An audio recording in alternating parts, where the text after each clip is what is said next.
Okay. Okay. We're here.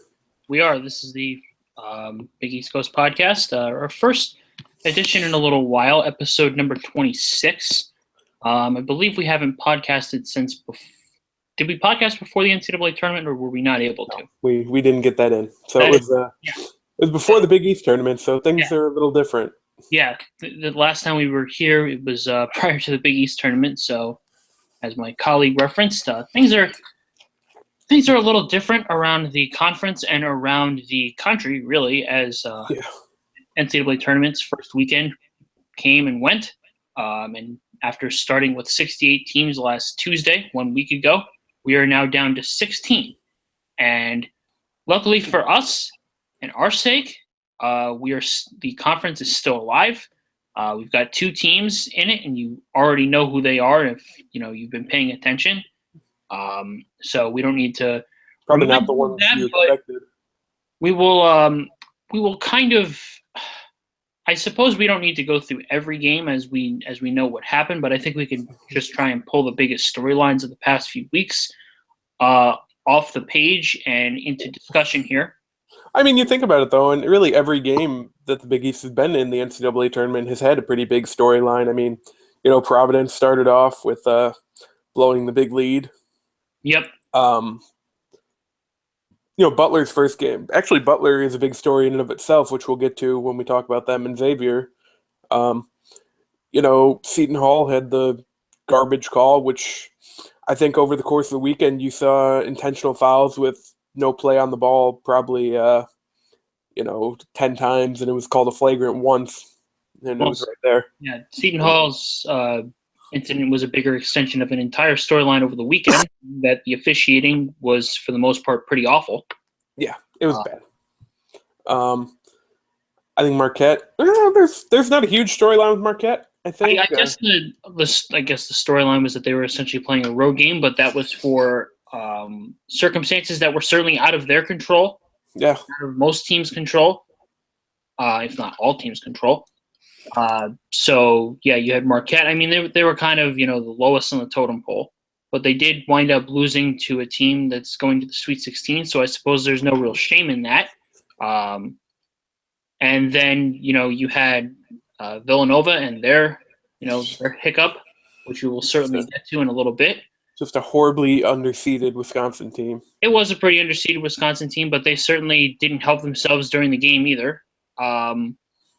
Then you had, let's see, we touched on Butler. We briefly touched on Butler.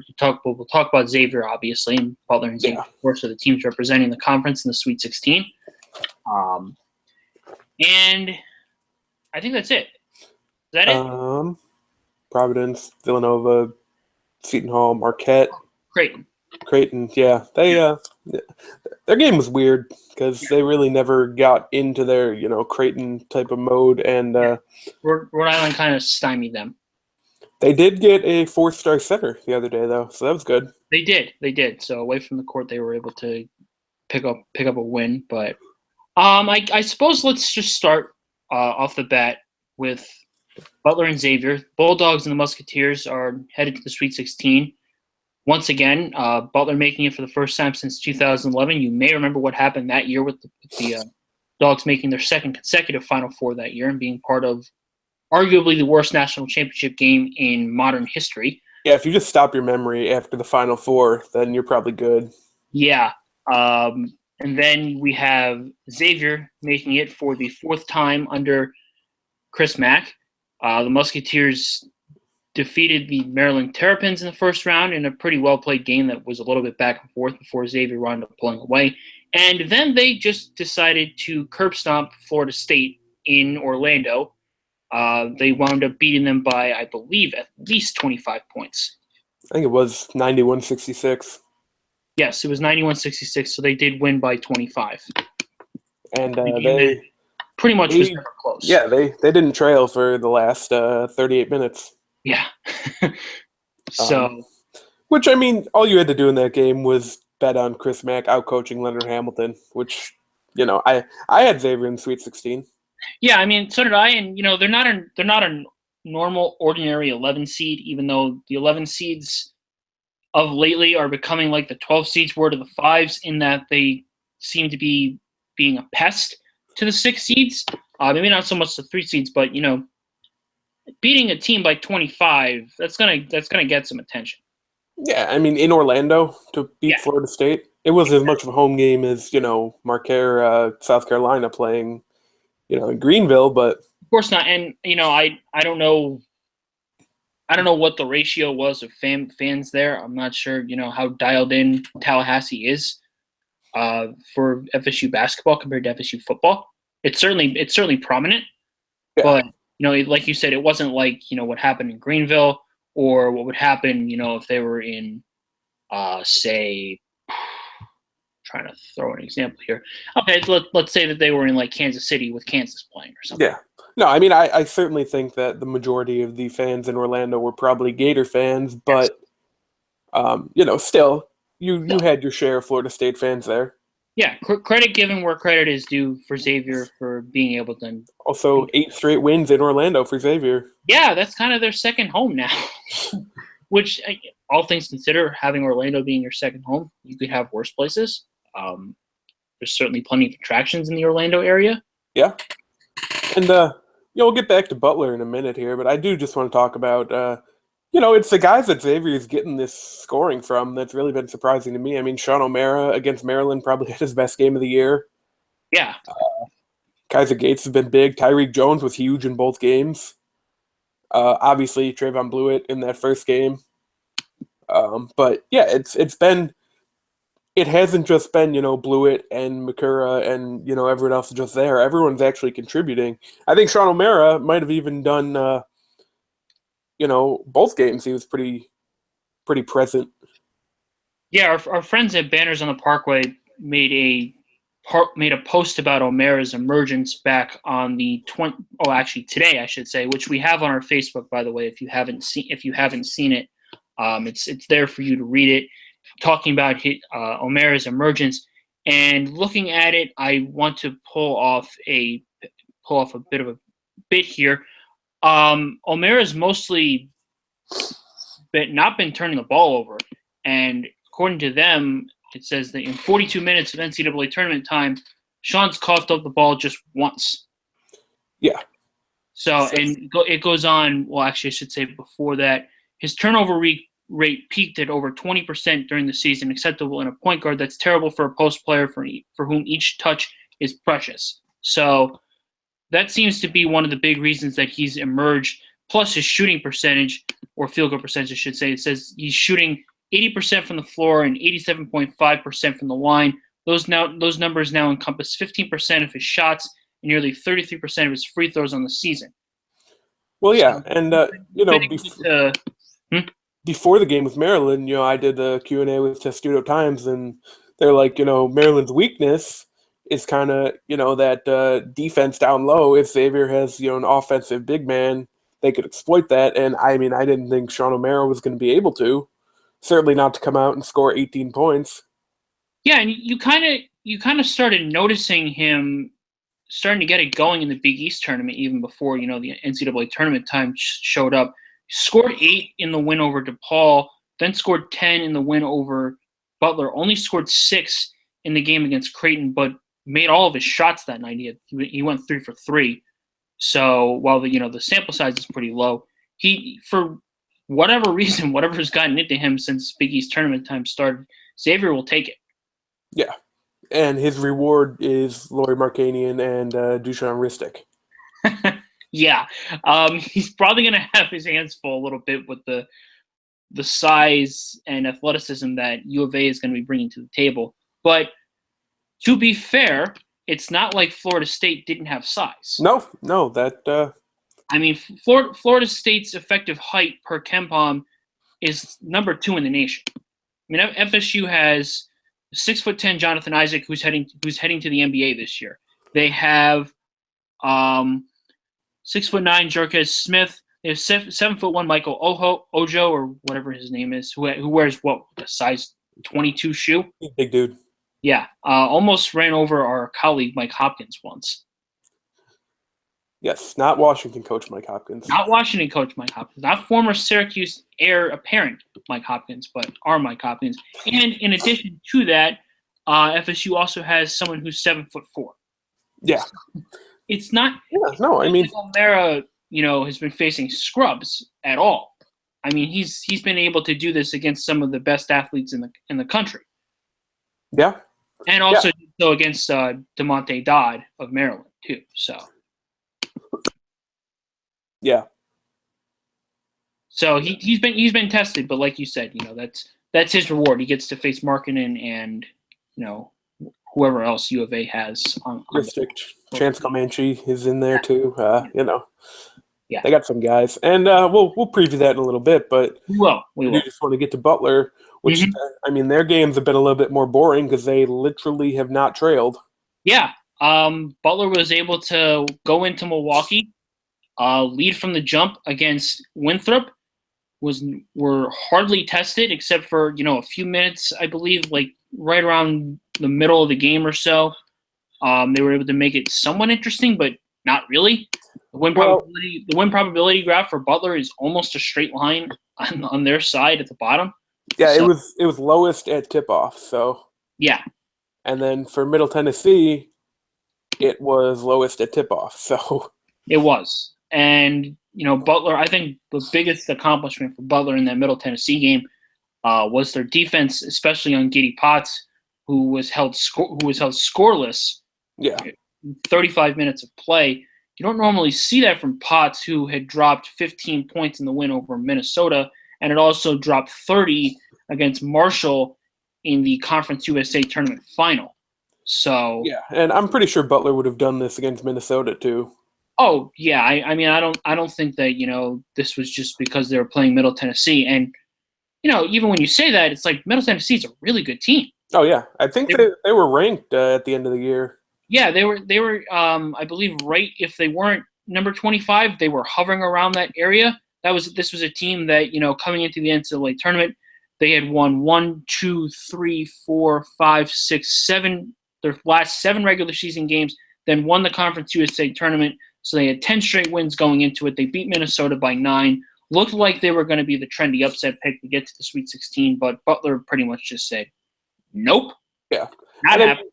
That game against Winthrop, you got Avery Woodson, who, came to Butler to try and make it to the NCAA tournament, and, he just goes out and hits 6 threes. Yeah. So that's pretty big. Yeah, he was the KenPom MVP of that game, finished with 18 points, like you said, made 6 threes on 10 shots, shoot 60% from 3. You're gonna make some noise. And interesting, I mean, not really, interesting, but noteworthy fact, he will be going back to Memphis, where he was a native of Waynesboro, Mississippi, went to Memphis for two seasons prior to transferring to Butler. So that'd be a nice little, homecoming for him to go to the Forum and play for Butler as they go up against the Titanus North Carolina Tar Heels. But like we said with Xavier, Arizona, we will get to that later. But I think that this is an accomplishment for this Bulldogs team, and they were. Let's not get this twisted. Given their seed line, this is where they're supposed to be. Yeah, and it's not easy to make the Sweet 16. No, it's not, as seen by other teams around the country, the teams in the conference, and to do it in the wire-to-wire fashion that they were able to do so against, and these are NCAA tournament teams. They're not scrubs. This isn't a 1 versus a 16. This was a 4 facing a 13, and then a 4 facing a 12, who probably shouldn't have been a 12 in the first place. Yeah. I mean, to make it this far, you made it farther than 75% of the teams in the tournament, and if you go by teams overall who didn't even make the tournament, you made it farther than the majority of teams, obviously. Exactly. And Winthrop was a team who shot 37.9 from 3. They shot 36% against Butler in that game, but they were just able to. They just weren't able to do what they wanted against them. Butler was just better. Mm-hmm. Butler was just significantly better, and I think that them going wire to wire makes them one of the most impressive teams so far in the NCAA tournament, because it's not easy to do that. No, not at all. They're doing what Villanova did last year to a Yeah. lesser degree. I mean, Villanova was blowing people out, but yeah. Speaking of Villanova, they lost. Speaking of those Wildcats, Um, I mean, I really, aside from like the immediate "wow, this sucks, we lost," there wasn't a ton of like, "oh, this is awful." Which I mean, winning the title will do that for you, but they took care of business against Mount St. Mary's after they got it together, and I mean, I feel like they had Wisconsin on the ropes, just couldn't finish them. yeah, they had carried a 7-point lead against Wisconsin with about 5 minutes to play. They saw that lead evaporate in the span of 2.5 minutes or so. Yep. Tied at 57. Bronson Koenig did what Bronson Koenig does, made some clutch three-pointers. Sorry, Xavier fans, for possibly awakening more memories from last year in St. Louis. At least you're in the Sweet 16 this year. And then Nigel Hayes did what Nigel Hayes does. Those two are a group of players who have accomplished arguably more than any Wisconsin player has ever, as far as tournament success Yeah. and regular season success. These are two seasoned veterans. They've seen it all. They've practically done it all, except win the whole dang thing. So Hayes went Michael Jordan on Nova with that that spin move or whatever, got the game-winning bucket, and Nova just couldn't do anything. No, their last possession was not good. It wasn't. I mean, and that's a credit to Wisconsin for immediately playing defense, like right as Vito Brown's free throw rimmed out. And speaking of free throws, we figured that free throws would kill Wisconsin, who in that game shot just 7 for 16. And while Villanova had the better percentage at 71.4%, they missed some free throws down the stretch. Yeah. I believe when I looked at it, they went 3 for 6, and this was with Josh Hart at the line. This was with Pascal at the line. If they make those free throws, guess what? It's 65-65. Yeah, I mean, look, Villanova's going to be back next year. Yeah. I mean, they're losing Hart, and obviously that's going to be a big loss, but I don't think Bridges is going anywhere. I don't think Brunson's going anywhere. They'll have Omari Spellman, who they would have probably won this game if they had him, which they should have had him all year, but whatever. They'll hopefully have Phil Booth back if his tendon is ever, they got the 2 4-stars coming in. Dante DiVincenzo suddenly looks like a guy. Eric Paschal's going to be a guy. So, yeah, I mean, it is what it is. And I think that's kind of been the overall feeling in the fan base. Does it hurt a little more seeing Duke go out? Probably. Yeah. You figure that you probably would have had a very easy run instead of a showdown with Duke. But, they've played a lot of basketball the last, 2 years or whatever. Yeah, they have. And that's, maybe fatigue set in a little bit. That's why, their 3-point numbers weren't as good as they were last year, obviously. But yeah, I mean, this is a team that you know what you're going to get from them next year. And I think Jay Wright talked about it too. They didn't really get to start their offseason until July. Yeah, exactly. So in a way, it'll be kind of nice for them to be able to get this rest and get back to work eventually. And I saw VU Hoops bring this up. I am interested in seeing as far as we take a brief look at next year, where they're going to go as far as their tempo, because if you look at their numbers since they were the 14th fastest team in the country in 2010. Yeah. They went to 174th in 2011. Then they jumped back up to 75th. But since then, they've only been going slower. And this year they were 323rd in adjusted tempo. They only I think 6.9 possessions. So is this a trend that's going to continue, or are they going to start playing faster? Which, with guys like Brunson and Spellman next year too, and a lot of the athletes that they have on this team, is that the right way that they should go? No, I think if you look back to those teams, obviously Scotty Reynolds was your best player, so you kind of went with a faster up tempo for the smaller guy leading. And I think now you're in a position where Jalen Brunson's your best player. I think kind of running it and pushing it a little bit might be the move again. Yeah, I thought that was just an interesting little tidbit. Oh yeah, they highlighted. I had noticed that their tempo was pretty slow this year, but I didn't realize that it was just this constant like run down the slope. Yeah, in that they just seem to be getting slower each and every year. I mean, hopefully they don't reach Wisconsin or Virginia levels, and thank goodness that Florida beat Virginia, because if it was Virginia versus Wisconsin at the Garden, those tickets have already bottomed out. Oh, yeah. Oof. I mean, at least UVA though has alums in New York City. A lot of the fans that are going to be going. Well, yeah. They're not exactly close. Yeah. Anyways, so the defending champs are out. We took off the crown for now because it's hanging up in the balance. But we do have two teams, and if one of them can, win it all, then the crown will be back. Simple as that. Yeah. Do we want to get into previews, or I feel like we talked enough about the Seton Hall thing. It was bad. But at the same time, Seton Hall also did themselves no favors down the stretch. Yeah, I think it was a combination of a few things. The turnover numbers were bad. The free throw numbers were bad. The free throw numbers and the turnover numbers, when you look at, their overall profile, I don't want to, come off too strongly on them, because I thought they, for more than a few reasons. But if you look at their profile, both those numbers were in the red. And free throw shooting was a problem all year. Yeah. And it was a problem in this game against Arkansas. And, they weren't able to get it done.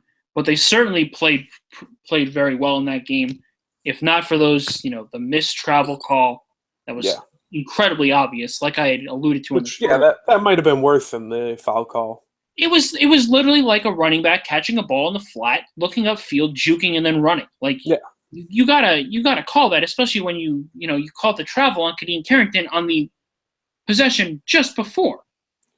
Yeah, and I know it doesn't help, but it did kind of even itself out when Arkansas played North Carolina. And the same thing essentially happened to them. Yeah. Yeah, but Seton Hall is going to be a team where we need to see if Delgado's coming back, because I know there was something that he was going to be talking about his future with Willard, like this week or whenever it was before the deadline. So we'll see if he comes back. I'm sure he'll probably test the waters, if anything, because it doesn't hurt to. And if he does come back, they bring back Delgado, they bring back Carrington, they bring back Rodriguez, they bring back Powell. Michael Nezzi is pretty good. They still have Sanogo, and the big fish in the pond, so to speak, is Trayvon Duval and Tremont Waters. Also, since he decommitted from Georgetown, also their backup option, which isn't a bad backup option to have at all. Yeah. So, but if they get Duval, you're looking at a team that can very, very easily compete for a Big East championship next year, in my opinion. Yeah.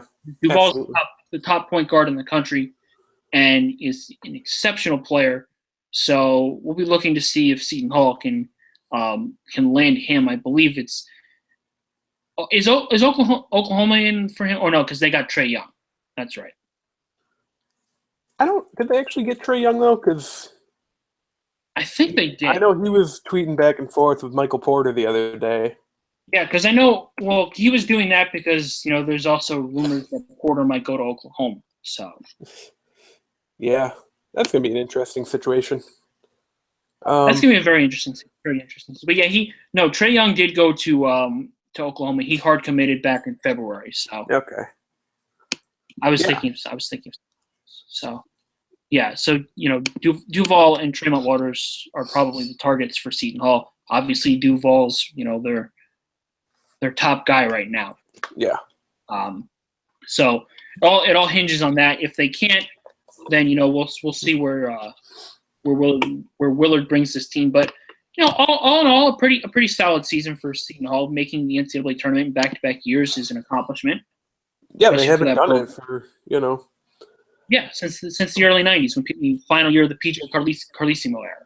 So I'm a little interested, and obviously this is way down the line, but you have this entire class with. I mean, they're assuming Delgado comes back. Obviously, next year's their last year. I am curious if Kevin Willard sticks around or if he goes and tries to do something else, because you figure they all come back to make the tournament again next year. There's not a whole ton more to accomplish. Yeah, I mean, he pretty much has that job till whenever he wants to, go, because he essentially like hired his own athletic director. So yeah, he's pretty locked in right now in South Orange. Really interesting contrast from the beginning of last season. Yeah, yeah. So winning a Big East tournament title and getting to the NCAA tournament back-to-back years does a lot for you. Yeah. And it's mostly just because of the program's standards right now. And, even though, the first 2 years in the reformatted Big East weren't so great. Yep. Seton Hall's program is one that, they needed this sort of revival.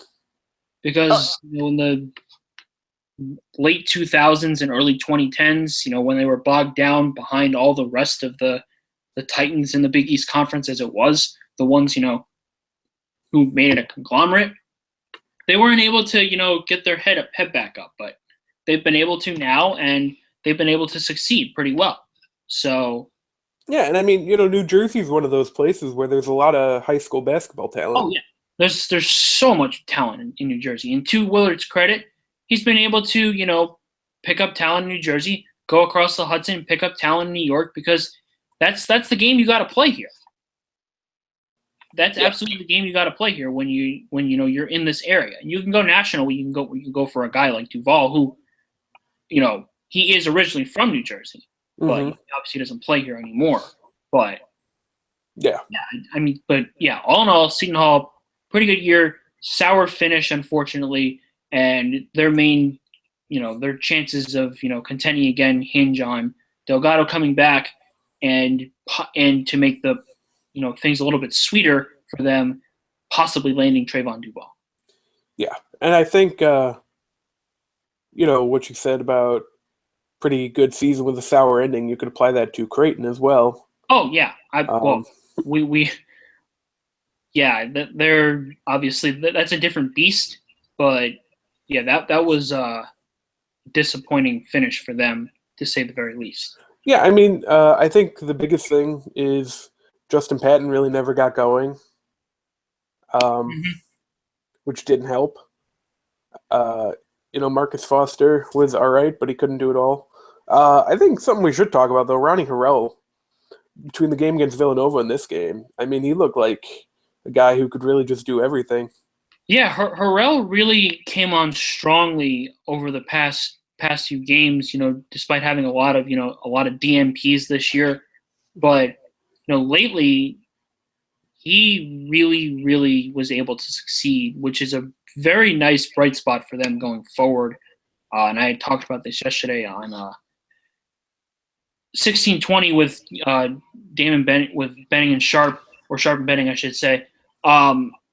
Their idea for looking towards next year was pretty much, keep the ball in Kyrie Thomas's hands, and let him do the work, and also have the likes of Harrell, around him, and that should probably be the plan going forward, along with Mintz and whatnot. But like you said, Harrell really impressed, even if it was just a 2 or 3 game sample. Yeah, and I think Creighton will probably be back again next year. They have a really good recruiting class, and I think we're going to get to this a little later because we have a question, I believe, regarding Butler and Xavier and Creighton having the 3 best classes coming in next year. Mm-hmm. So, that's going to be good. But, yeah, I mean, obviously things took a turn with the injury. Mm-hmm. So, yeah, I mean, it really is unfortunate because they had this great start to the year, but things happen, man. Yeah.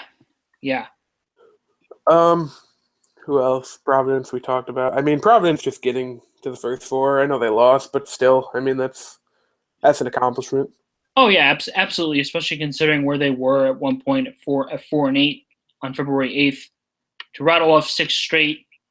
And even though, things turned sour for them with losing to Creighton and then losing to USC, I mean, there's no real shame in that. Bringing back the entire team.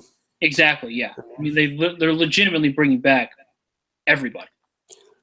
I really do think, just looking at the Big East next year, I think all the teams that were good this year are going to be good again next year. St. John's will be a step up, and then you have DePaul and Georgetown, probably in that order.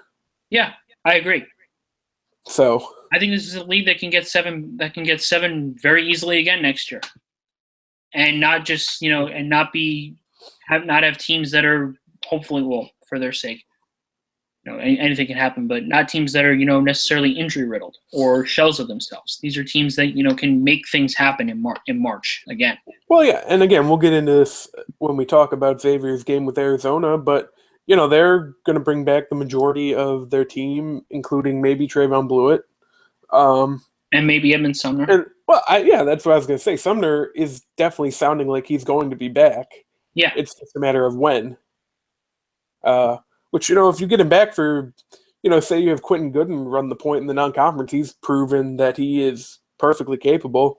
Yeah. And then you go to Sumner once conference play starts, you got an embarrassment of riches suddenly. Exactly, yeah. So him and Paul Scruggs and whatnot. So yeah. So, but yeah, just getting into Xavier against Arizona here. We talked about Arizona's bigs. I don't think you need too much of a preview with Arizona. You kind of, if you just casually follow basketball, you know what Arizona is. Yeah, they're a good team. Sean Miller still hasn't made a Final Four. Well, the thing with that is, it's a possibility if Gonzaga is able to knock off West Virginia, someone's going to the Final Four for the first time. Yeah, and I mean, even if you go back all the way down to Chris Mack. Yeah, exactly. So you're going to have after this matchup, someone's going to be competing to get to their first Final Four. It's just a matter of, is it going to be both sides of the bracket that features that? Because obviously Bob Huggins has been there, done that. But if Mark Few is able to, and the Bulldogs are able to knock off Press Virginia, then it's going to be Mark Few versus Sean Miller or Chris Mack. The winner goes to their first Final Four. And the same thing is going to happen, in the East region. Someone's going to their first Final Four. Is it going to be Greg Gard, Scott Drew, Mike White? Is it going to be Frank Martin? Chris Holtman? Chris Holtman has the potential to get to his first Final Four. So, but yeah, keeping it with this West region, it's going to be fun. It's going to be fun. I think what I'm most interested in is the matchup that's probably going to end up happening between whether they put Kadeem Allen on Trayvon Blewett, because Kadeem Allen is arguably Arizona's best defender. I believe he won Pac-12 Defender of the Year, or Defensive Player of the Year, I should say, this year. And he's been great on that side. And if he's not on Blewett, he'll probably be put on either Quentin Gooden or JP Macura. How are they able to match up with that? And are they going to, continue to use their 1-3-1 to, possibly instill weaknesses in U of A's offense that we haven't been able to see yet? Did the Pac-12 only give out one Defensive Player of the Year? It's a really, really interesting concept. Yeah, I think I don't think there were any co-defensive players of the year in the Pac-12. But yeah, I mean, Arizona. I think this game being at 10:30 Eastern is not ideal for Xavier, but you're an 11 seed. That's going to happen. No, never mind. It was Jordan Bell. Oh yeah. It was Jordan Bell. I think I don't remember where I saw Kadeem Allen for Defensive Player of the Year. It might have been like a publication or something. Dana Altman is another guy looking to get to his first Final Four. Yeah. There are quite a few. Yeah, but yeah, I mean, Arizona's a good team. Do I think Xavier needs to necessarily play a perfect game? No. Arizona's young. There are a lot of freshmen who you can make mistakes. I mean, it happens. Do I think Trayvon Blewett needs to be there for 40 minutes instead of just the second half like he was against Maryland? Yep. Yeah. And, against Florida State, he was there the whole game. So, do I think a guy like JP Macura could do a little bit more? Probably. Especially since, on paper at least, it doesn't look like you're going to be able to get a ton from Sean O'Mara and Tyreek Jones. Exactly. I think one thing that's going to be interesting, if Xavier can successfully take care of the basketball, yeah, they're going to be all right, because Arizona, despite having a terrific defense on the perimeter, a pretty solid one inside, they limit effective field goal percentage down to 47.5%. That's 47th best in the country. Their defensive rebounding percentage is 46th. They don't let teams get to the free throw line a lot, but their turnover percentage is just 17.5%. That's 245th in the country right now. So they don't force turnovers, and Xavier has been able to take care of the ball pretty well all season. 18.6%. It's right around the Division I average. Against Maryland, they only committed They committed 15 turnovers against Maryland. That's a lot. So hopefully but then they turned it around and only had 9 against Florida State. Florida State, who had been able to force turnovers at a higher rate, 19.5% on the year. So whatever Xavier did against Florida State, they're going to have to do it again, because the only way U of A is going to get chances is if they let them. And that's just based on the whole sample. And, not to be cliche, but really what Xavier needs to focus on is just winning the 4-minute portions of the game. Yep. Win the battles. Exactly. And or as they call it, I saw some Xavier folks tweeting about it. Win the wars. Yeah. The 4-minute wars between media timeouts. Exactly. And I think it's going to be a good game. I think the last game they played in the Sweet 16 was pretty good, if I remember correctly. Yeah. It was an 8-point game. Yep. Xavier gave him a run for a little bit. At this point, you're going to get, on paper at least, 8 good games next weekend. Yep. So, you're down to the point where, even if Xavier does lose to Arizona, you still have to give him a ton of credit for. Yeah, there's no shame in that. Arizona's a national championship contender. This is a Xavier team who, for a time, until they beat Butler in the Big East tournament, who had a 3-game win streak against DePaul. Yeah, they were From February 8th all the way to March 8th. The span of literally an entire month was DePaul. They lost 6 in a row. Now they're in the Sweet 16 after bludgeoning Florida State. This is a hell of an accomplishment for this team. Also, if one more person suggests that Chris Mack would go to Indiana, which maybe he would, maybe everything he says is wrong and, everything we know about him isn't right. It's just, I don't think Indiana's even going to call him because they're so focused on, their one guy. Yeah. But, it's just, it's ridiculous. It is. All right. Speaking of ridiculous, Rob, do you think that the 7.5 point line that is in this game in favor of Arizona is ridiculous, or do you think that's fair? I don't think it's as ridiculous as the 7-point line in Butler UNC. I would agree with that. And I think that, they're actually only 4-point underdogs again on KenPom right now. Yeah. As far as Xavier goes. I don't know what the line is on KenPom for North Carolina Butler. It is North Carolina by 4 as well. Yeah. Yeah, but no, I think 7 for any team in the Sweet 16 is a little bit high. Yeah. I guess I can understand it for, it's a 2 versus an 11. Public money's been pouring in on. Xavier's the longest shot to win the national championship right now. They're 75-1. Yeah, and plus, the travel they're going to, San Jose. San Jose, yes. Compared to Butler going to Memphis, that's nothing. Yeah. After being in Milwaukee, that's no travel at all. No, exactly. So, if we do want to get into Butler UNC real quick, we can. The Jim Nance special. Yeah. Obviously UNC beat down Texas Southern. They looked very beatable against Arkansas. They certainly did. They certainly did look beatable against Arkansas, and Joe Barry didn't look too right in that game. He shot just 2 for 13.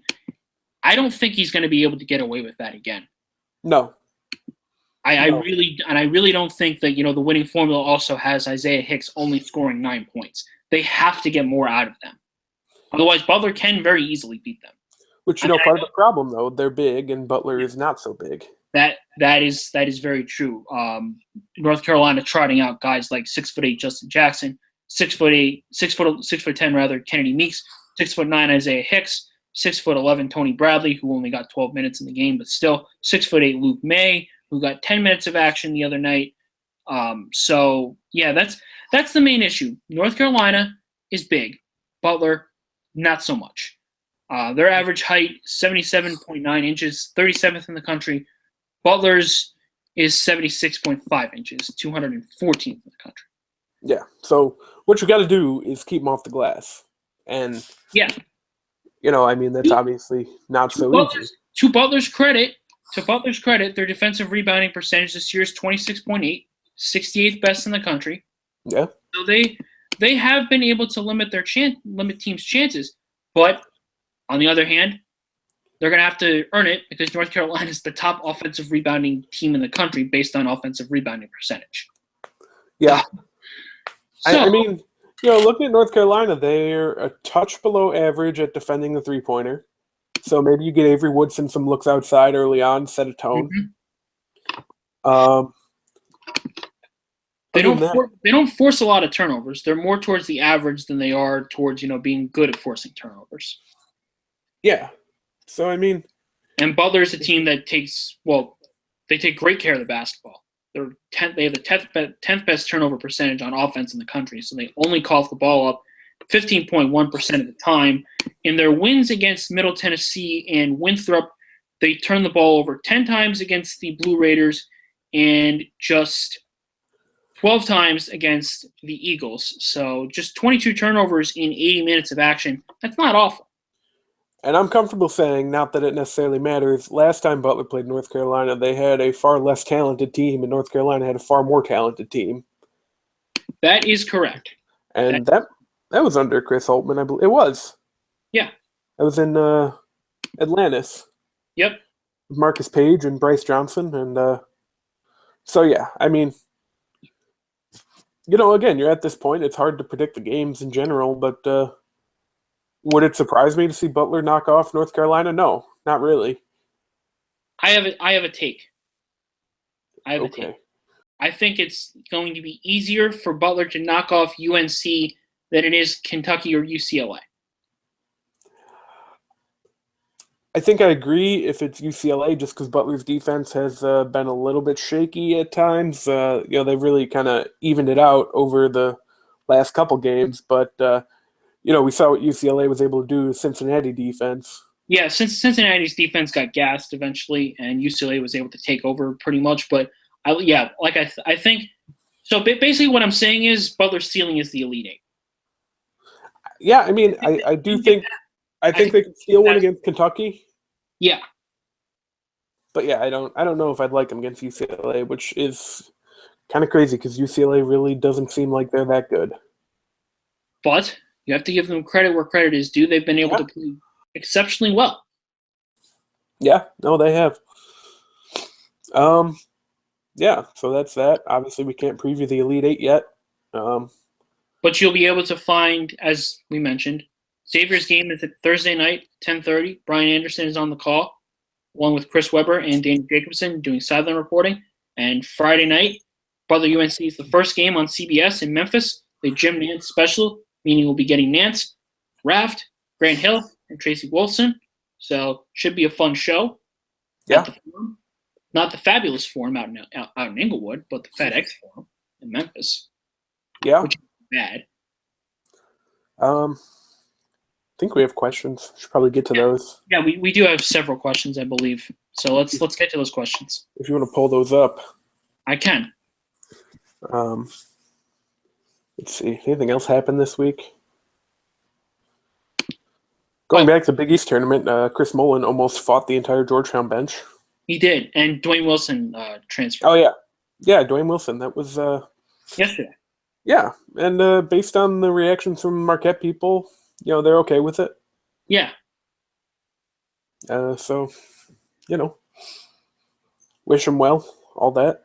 Let's see. When did you put out the tweet? I think yesterday, and then I put it out again today. We didn't get any. I don't think we got any today. Did you like all the tweets? I think so. I mean, I could go back and try and find them. Let me see. Through the thing here. It's hard to get through our Ohio is for Musketeers tweet. Yeah, I was going to say. Blew up. All right. Okay. First from @Francis Adu Jr. Best recent Big East team to not make the Sweet 16. I think it's the 2014-2015 Villanova Wildcats, the ones that lost to NC State. Yeah. I think that team was exceptionally talented. And if I'm going to say second place, would probably be last year's Xavier team. Yeah, okay. Yeah, I mean, I told you this the other day. I think last year was probably the least talented, and, no offense to them, but of the three Villanova teams, to get the one or the two, I think last year was, the worst one. And I think that's only just because they only had a roster of about, 7 or 8 guys. The other teams previously were a lot deeper. Which they only had 7 or 8 this year too, but one of them's the player of the year. Exactly, yeah. So, yeah. But yeah, I mean, it's not. You're not saying like, oh, they stunk. It's just I think that they're obviously good. They won the title. But... Exactly. One team was just a slight step above. Yeah. Exactly. That's all. But I think that as far as recency goes, the Villanova team in 2015, I think, was the best team to not make it, because if you look at the adjusted efficiency margin on KenPom, none of the teams from the first year of reformation kind of stand on that ladder. Villanova was only plus 23.63. You go up a year, and the Villanova team that was a 1 seed was plus 30.65. So that's a huge jump in the margin. And then you look at Xavier, that last year was 22.53. And then this year you had the Villanova team that went out to Wisconsin, whose adjusted efficiency margin was 30. So you could pretty much split hairs between the two Villanova squads this year and last year, or 2 years ago, I should say, and then the Xavier team probably a comfortable third. All right. Let's see. Next one. If we have any more here. Okay, next one from Joe Perrin. Reasons why Butler will beat UNC and reasons they won't. Well, like I said, I think they got to try and keep them off the glass, which you said they could maybe do, and I think they have to get a guy like Avery Woodson that gets a hot hand from outside. Yeah, definitely. I like we mentioned, keeping off the glass, which is a reason why they may not be able to win, because they can't, they can't get bodies on the big guys that UNC has. Reasons that they can win, I mean, anything can happen. It's a crapshoot. If Butler gets hot from 3 again, which, they certainly have the potential to do, then they can certainly put themselves in good position. They'll just need to close out. But, and they'll need Keelan Martin to, do his thing, because UNC has their go-to guy in Justin Jackson. So they'll need to just hope that, Keelan continues his recent hot streak that he's been on. Yeah. And then, it looks like it was the last question. Then you had noted that someone did say the notable when talking about Butler and Xavier in the Sweet 16 is that Xavier, Butler, and Creighton go 1, 2, 3 in the classes too, so they'll be even better next year too. Yeah. Yeah. So that's about it for us, I think. If one of Butler or Xavier or both win, we'll try and fit something in next week. Yeah. So this weekend. Yeah. And if they don't, I guess we'll come back Monday, take stock and everything, and then figure out what we're doing with this for the off season. Yep. So, yeah. Thanks for joining us. Sorry for taking a 3-week break or whatever it was that we did. 2 weeks. 2 weeks. Yeah. But yeah. Like I said, we'll be back. I'm Rob. That's Chris. Thank you.